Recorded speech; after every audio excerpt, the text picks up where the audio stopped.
Well, it's the song we just sang, for those that may not be familiar with it, it's a lovely, lovely words that we can sing, but yet it came out of a horrible context. It was written by Horatio Spafford, and just after he lost everything business-wise through the Chicago fire, he sent his family, his wife and 4 daughters, over here to Europe. While they were coming across, the ship sank. And he received a telegraph from his wife, saved alone. After everything financially, and then losing all 4 daughters, then he gets on a ship, sails across, and as he was over the spot where the ship had sunk, the captain of that ship told him this was where your daughters had gone down. He went back to the cabin, and he penned those words. And you may ask, how could a man who lost everything financially and then lost all 4 of his children yet write the words, "It is well with my soul"? It was because his hope was not in anything here on this earth. It was looking beyond this earth. And really, as we look in this passage in John chapter 11, really, in a sense, the climax of the signs as John is writing the description of what took place in Jesus' life, and each sign, in a sense, building upon one another. And here, at the face of death. And yet, in one sense, Jesus manufactures this sign. He allows this sign. He allows the time to draw on and on. And yet, why?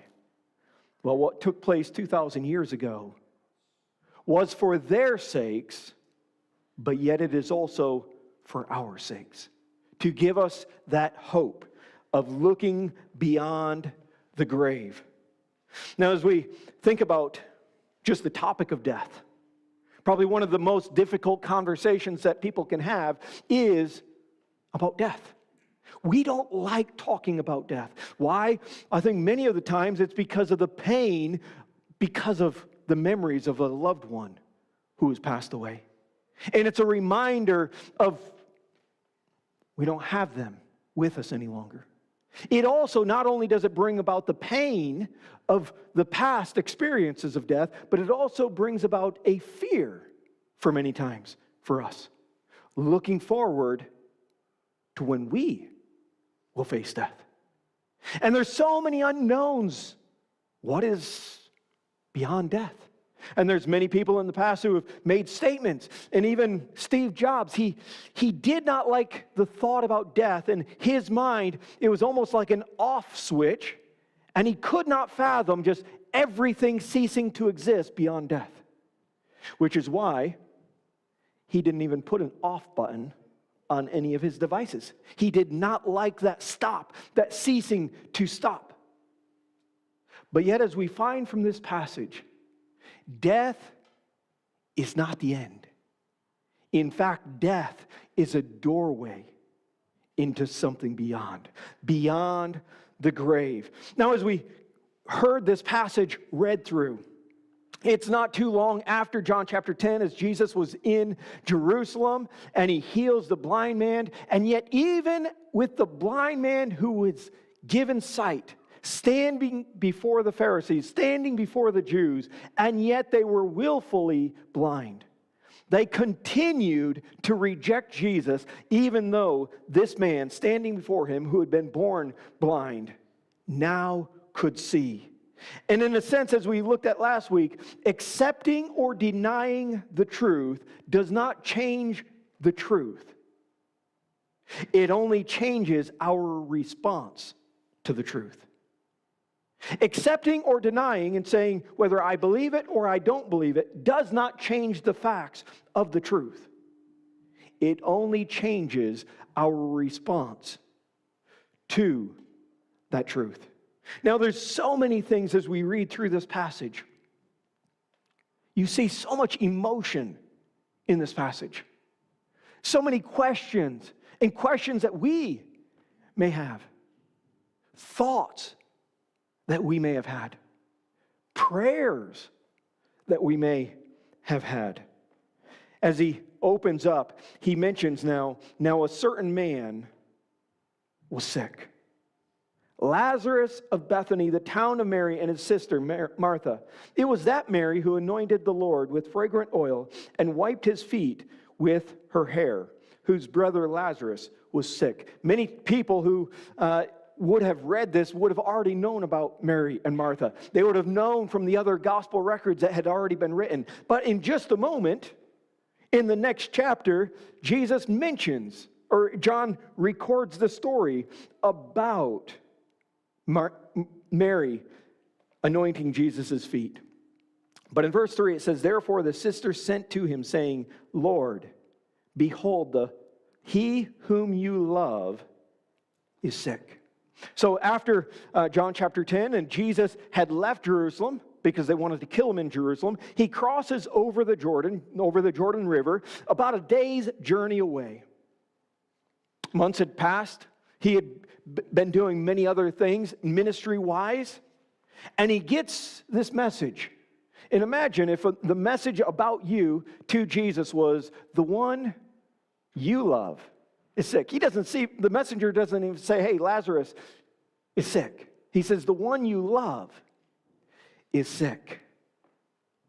And then Jesus responds, when Jesus heard that, he said, this sickness is not unto death, but for the glory of God, that the Son of God may be glorified through it. Now, when we stop right there, if this is all we heard so far, it would bring up some questions. Many times we may think about sickness or illness, and sometimes our first thought is this punishment from God? In a sense, going back to John chapter 9, remember the disciples' questions. Who sinned? This man was born blind. Whose fault was it? Who sinned? Was it his parents? Was it him? Is this why he's sick? Is because some of past sin, and so now he is punished? But then there's another response when it comes to sickness. Is it's a result or evidence of the absence of God. In a sense, that's almost Martha's idea later on, is this all happened because you were not here. And you may experience bad things in your life and think, God must not be real. Because if he was real, he wouldn't allow this to happen in my life. And yet, in the midst of all of this, Jesus says, actually, there's another category. There is another category of sickness, pain, trials that is not punishment. It's not about an absence of God, but it is actually to be a display of God's glory. And he continues on. He says, this sickness is not unto death. In fact, now if you were just stop here, you say, well, wait a minute. He does die. But what Jesus is saying is this sickness is not going to end in death. Because even though he died, Jesus did bring him back to life. And so he says this sickness is not unto death, but for the glory of God, that the Son of God may be glorified through it. Now, John stops for a moment and gives us verse 5. Because as you read through this, you may begin wondering, does Jesus really love them? If Jesus really loved them, why would he allow all of this to drag on? In fact, later on, as we find the story, that Lazarus had been dead for 4 days. And yet, as we also read, Jesus waited around 2 days. Why did he wait for so long?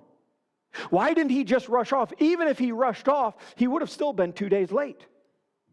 And yet he allowed it to drag on. He allowed Mary and Martha to feel that hurt and that pain and that sorrow for an extra 2 days. Why? And you may have those same questions. Why couldn't God just heal?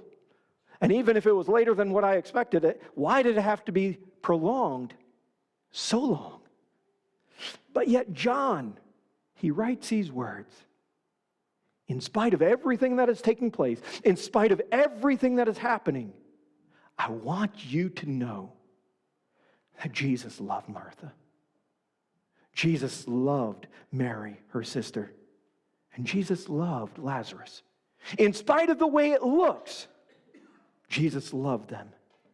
And it mentions in verse 6, so when he heard that he was sick, he stayed 2 more days in the place where he was. That is why John had to write in there, Jesus did love them, even though it didn't look like it. Even though Jesus, okay, yeah, Lazarus is sick. Let's hang out here for a couple more days. Now, going back to chapter 5, remember, he could have healed him from a distance, but he didn't. He could have rushed on, but he didn't. And in verse 7, then it says, then after this, he said to the disciples, let us go to Judea again. Okay, now it's time. Let's go back to Judea. By this time, the disciples were probably thinking, okay, Jesus heard the news that Lazarus was sick. He didn't head off quickly. Lazarus must be all right. Jesus already mentioned the sickness is not going to end in death. So, hey. And then Jesus tells them, hey, let's go to Judea. And they're like, whoa. Mentions that next verse there in verse 8. The disciples said to him, Rabbi, lately the Jews sought to stone you, and are you going there again? Hey, Jesus, have you forgotten the way people responded to us the last time we were there? Have you forgotten the last time we were there, they tried to pick up stones and they tried to stone you? Have you forgotten the danger? And, okay, it's one thing for you to go, but I'm assuming if you go, you're expecting us to go with you, right? Do we really have to go? Do you really have to go? And Jesus mentions there in verse 9, Jesus answered, are there not 12 hours in the day? If anyone walks in the day, he does not stumble because he sees the light of this world. But if one walks in the night, he stumbles because the light is not in him. And the disciples probably thought, what does that have to do with anything? Oh, wait a minute, we're talking about going to Judea. And now you're talking about there's 12 hours in a day? There's daytime and nighttime, and during the daytime you can walk freely and you don't stumble in the darkness. I mean, yeah, you stumble. Okay, we understand all of that. We get all of that. But it's very similar to back chapter 9. Remember when Jesus mentioned it wasn't this man's sin or his parents' sin. He mentions, I must work the works of him who sent me while it is day. The night is coming when no one can work. As long as I am in the world, I am the light of the world. Jesus adds in these extra teaching moments for the disciples, even though it seems as though it's off topic. Which really, in a sense, these extra phrases and these extra teachings give us more validation that this is exactly what had happened. Because if it didn't happen, why would John add these extra footnotes in here of Jesus' words? Because it seems so off topic. But what Jesus is saying is, remember, I am the light of the world. You cannot change how long the day is. You cannot shorten it. You cannot extend it. Remember, I am the light of the world.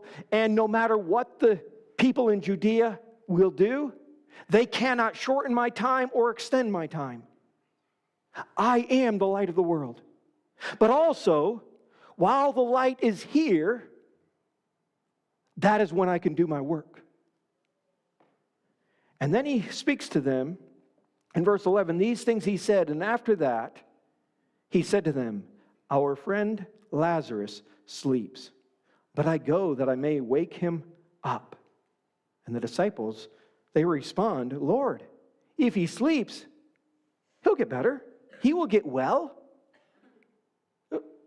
Jesus, if Lazarus is sleeping, why should we go? I mean, naturally, when a person sleeps, their body is recovering. It's fighting off whatever it is that's causing the illness. Hey, Jesus, if Lazarus is sleeping, let him sleep. Let's stay comfortable here. But again, John gives this clarification for our sakes. However, Jesus spoke of his death, but they thought that he was speaking about taking rest and sleep. Then Jesus speaks to them plainly. Lazarus is dead. But the next few words may cause us once again to wonder about his love. Lazarus is dead, and I am glad for your sakes that I was not there. Think of that. As Jesus says to the disciples, yeah, I know I was talking about sleep, but he's not really just sleeping, he's dead. Why did he call it sleep? Because he knew he would awake. He would come back to life.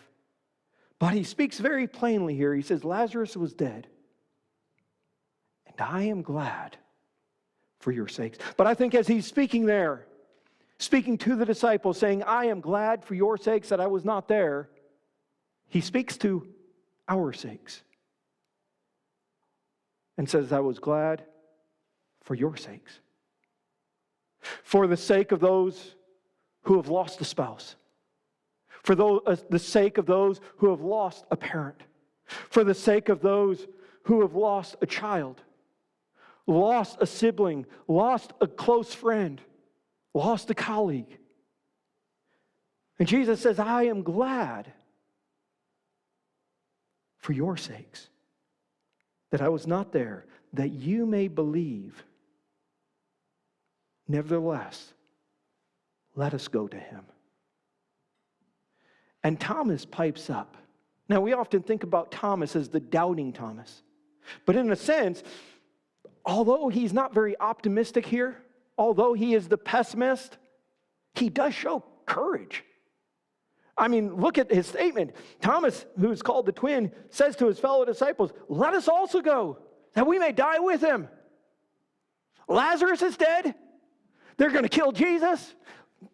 Let's all just have a death party, right? Let's go up to Judea. We're all going to die. I mean, there is a bit of courage that he shows, even though later on he doubts. Not very optimistic. And they go.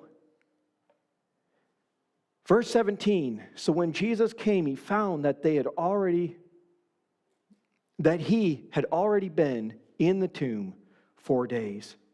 Now Bethany was near Jerusalem, about 2 miles away, and he gives that distinction because, hey, this is not far out of Jerusalem, the very place that many people wanted to kill him. And many of the people, later on as we find, many people from Jerusalem came to Bethany. They were there mourning. People were there seeing everything that happened. Many of the Jews had joined the women around Martha and Mary to comfort them concerning their brother. Now Martha, as soon as she heard that Jesus was coming, went and met him, but Mary was sitting in the house. Now notice Martha's response to Jesus. And this may be lining up with a prayer of ours at times. As she says to Jesus, Lord, if you had been here, my brother would not have died. But even now I know that whatever you ask of God, God will give you. In a sense, as she responds, there is a bit of frustration, but yet she's clinging on to hope. Have you ever felt that in your prayer time? Frustrated that God did not do what you wanted him to do, but yet you're clinging on to a hope. You know he still has the power. You know that he can do things beyond what we could imagine. And now, in a sense, that faith that Martha had was still limited. Because although she still had this faith that Jesus still has power, she doesn't quite believe that he has the power to raise her son from the dead. And it goes back to that question, why did Jesus wait for 4 days? Why did he allow them to anguish and go through that pain for 4 days? Even if he rushed straight away, he would have been 2 days late. Why couldn't he just allow that pain to go 2 days rather than 4 days? Jesus had already raised different individuals back from the dead. But each time, it was only minutes, or maybe the same day that the person had passed away. And in some people's minds, they might have thought, well, Jesus, it wasn't really a rising from the dead. It was just a resuscitation.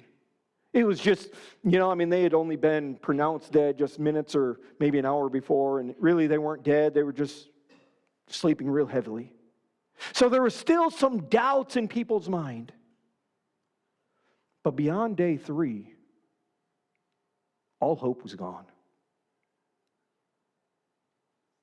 Beyond day 3 of them being in the grave, even later on, when Jesus says about rolling away the stone, Martha's response, Lord, it's been 4 days. By now he stinks. I don't want to remember my brother in this state. Do you have to roll away the stone? Hope has gone from their minds. But yet she's clinging to the fact. In just a moment she even says, I believe that you are the Christ. I believe that you are the Son of God. Even though my brother has died, and I know even if you were here, he wouldn't have died. But I'm still clinging to you. In verse 23, Jesus responds, your brother will rise again. And she goes into that, she thinks he's speaking theology to him in like a later date. And Martha says to him, I know that he will rise again in the resurrection at the last day.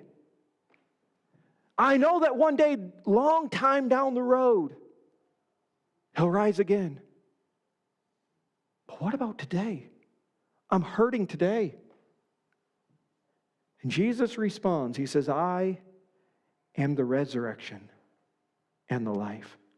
He who believes in me, though he may die, he shall live. And whoever lives and believes in me shall never die. Do you believe this? What Jesus is saying is, don't look down the road to some event that will happen. Look straight in front of you at the person who is standing here.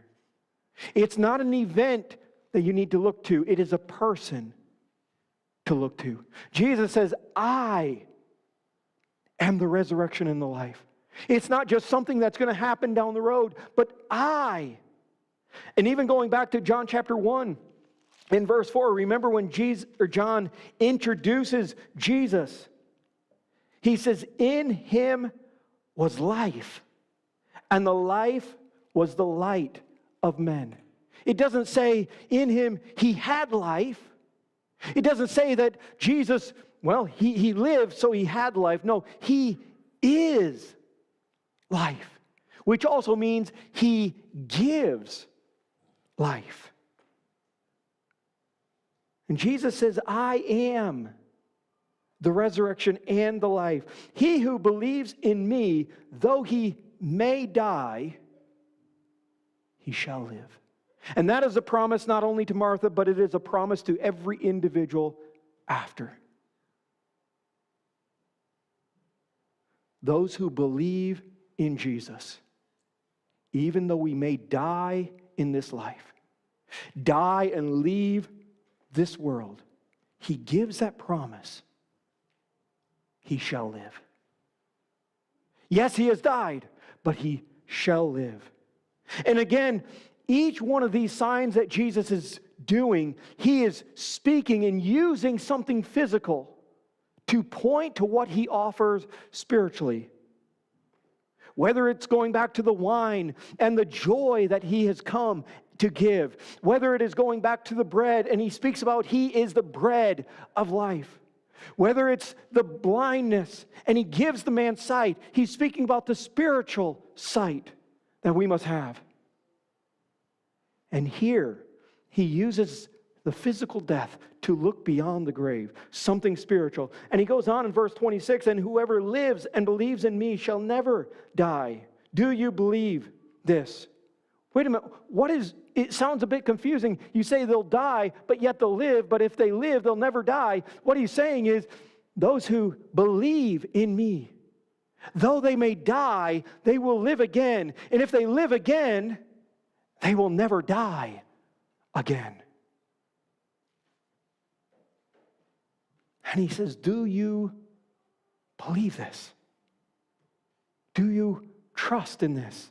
In her response, she says to him, yes, Lord, I believe that you are the Christ, the Son of God, who is to come into the world. I believe who you are.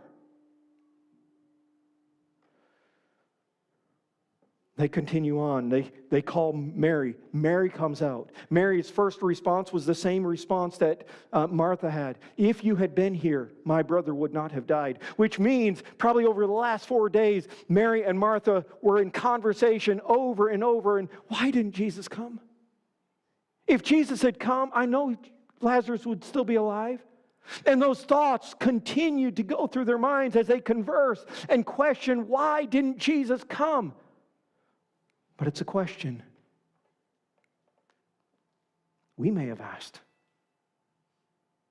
Why wasn't Jesus here in this moment? Why did Jesus allow these things to happen? As we come down to verse 34.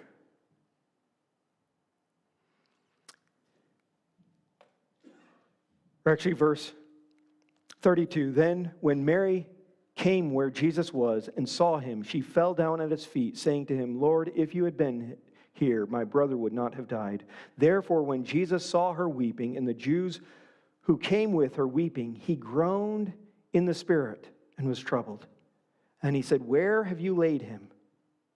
They said to him, Lord, come and see. In verse 35, it mentions Jesus wept. Growing up with scripture memory, it was kind of the go-to verse. Like, if you had to memorize something, Jesus wept. Hey, I just learned a verse. Hey, anybody want to say that? Jesus wept. And you may say, you know what, I can't memorize. I can't, it's too hard for me to memorize scripture. If you just remember those 2 words, Jesus wept, you have just memorized a verse. And it was years later that people put in the chapters and verses and broke it apart. And you may wonder, why did they give just those 2 words its own verse? And I believe it's to draw that attention. Jesus, standing there weeping, he enters into the sorrow of all of those gathered around. And up to this point, you may say, well, did he even care? But yet, in just a moment, it says that people, when they saw him weeping, said, see how he loved them. Jesus does not stand at a distance from our grief.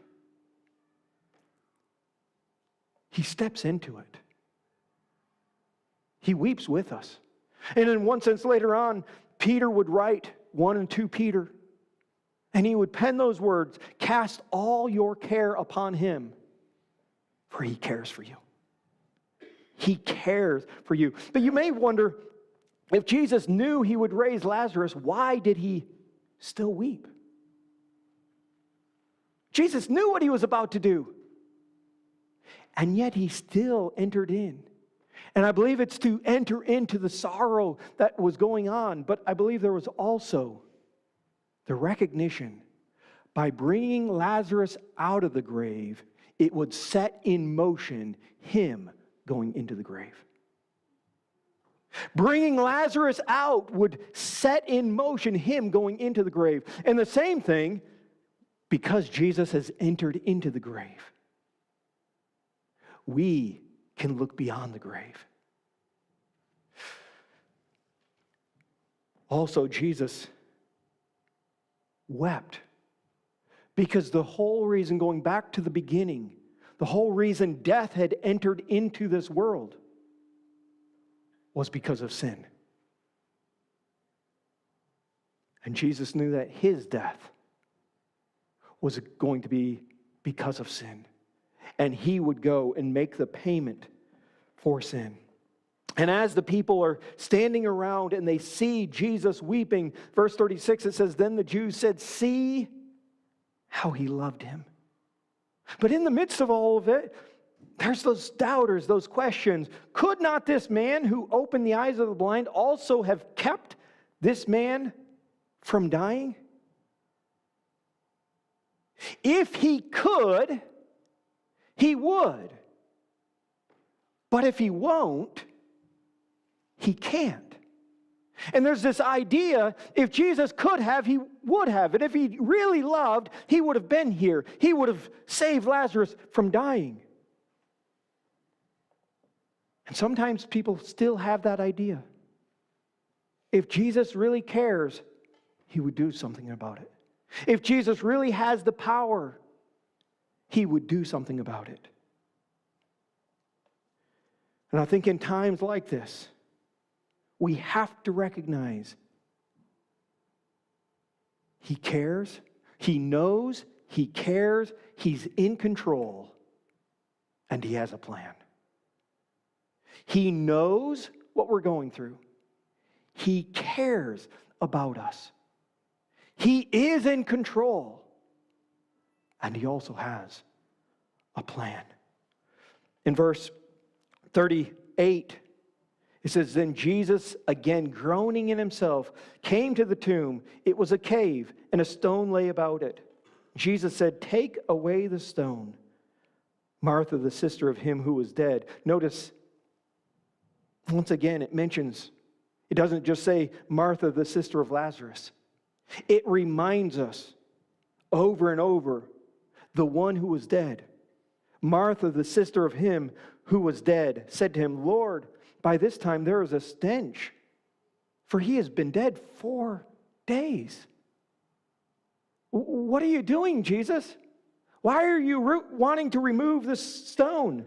Jesus said to her, did I not say to you that if you would believe, you would see the glory of God? Now, Jesus is not saying if you believe, then I will perform this act.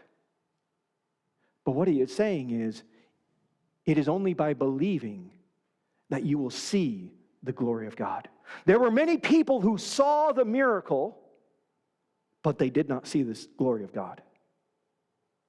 It was only those who believed saw the glory, the majesty, the power, and recognized who Jesus was.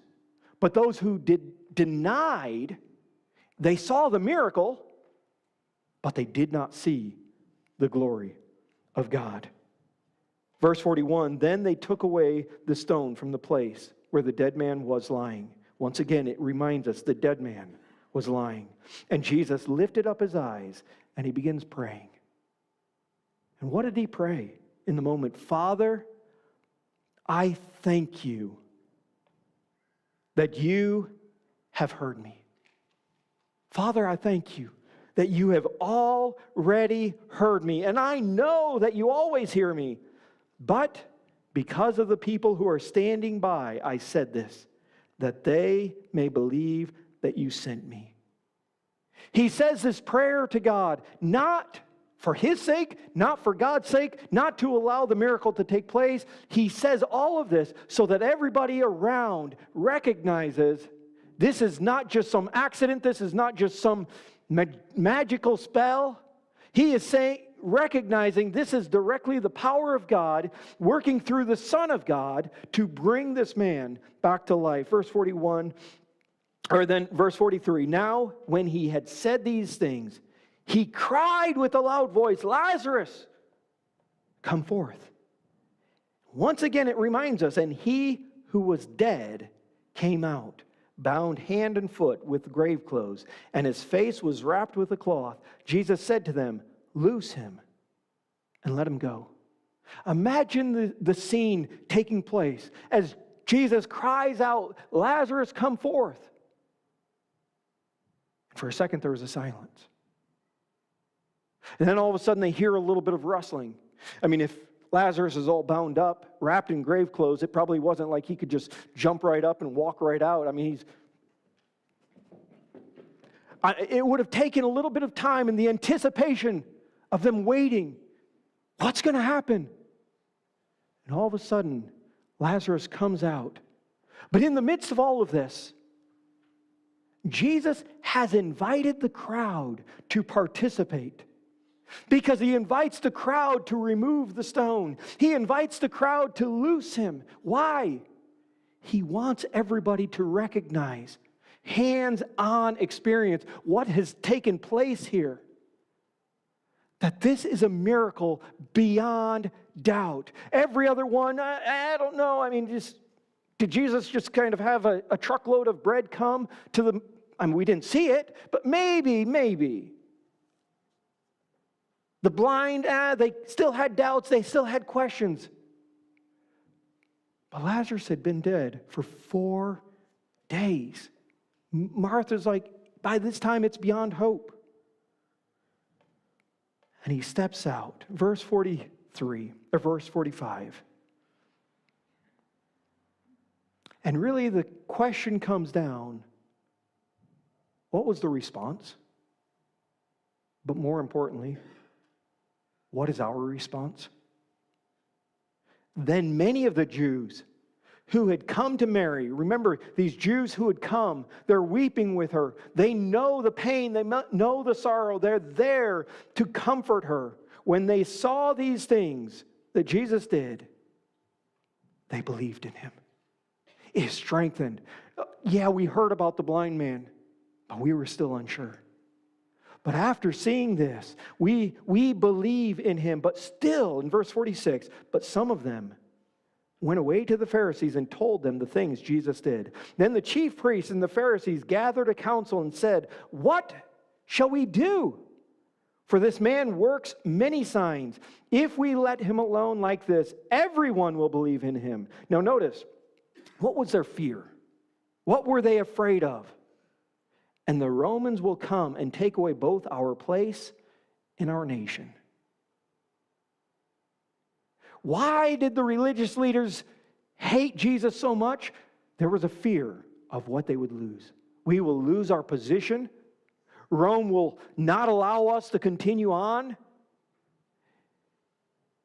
They were being blinded because they were so focused on what they would lose rather than recognizing who Jesus was and all that he offers. In one sense, although the Jews despised the Romans, these Pharisees were thinking the Romans can offer us more than what Jesus can offer us.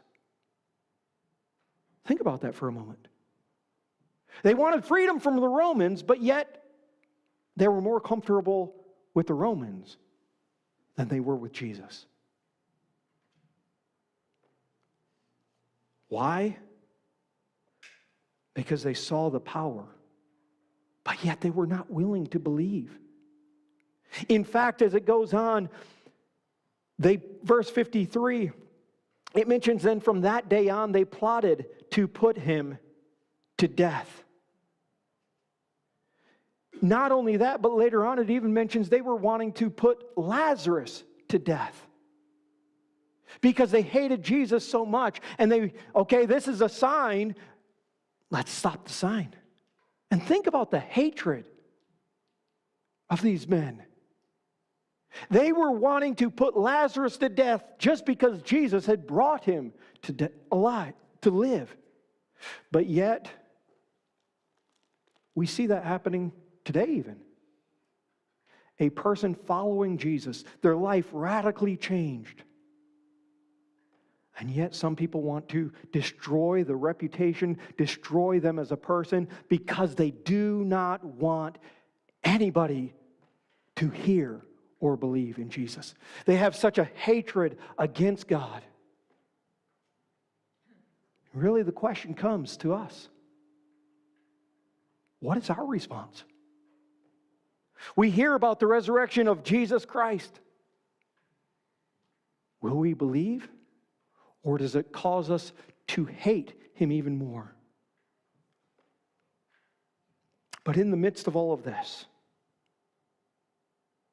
those words that Jesus mentioned, Lazarus is dead, and I am glad for your sakes that I was not there, that you may believe.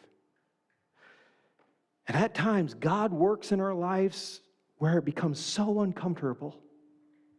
And we have to ask, is God working my life to draw me closer to Him?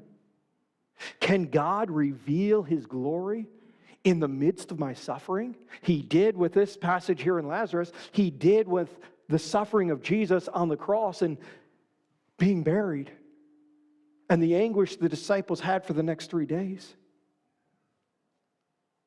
And God can do a work. And even when we are going through those trials and those times and seasons,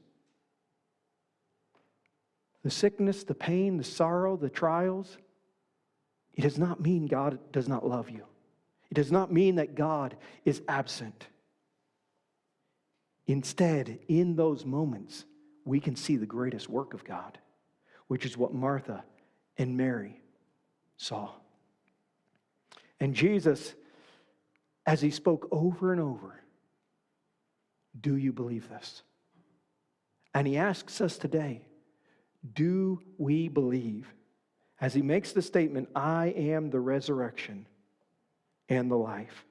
He who believes in me, though he may die, he shall live. And whoever lives and believes in me shall never die. Do you believe this? It's a reminder that death is not the end.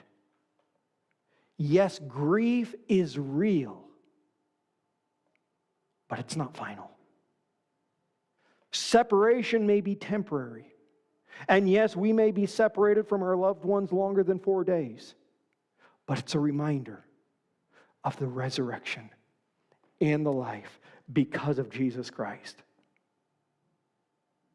And He demonstrated as He rose again the third day.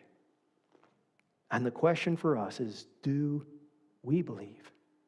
How will we respond? And what is the hope that we have knowing that Jesus is the resurrection and the life?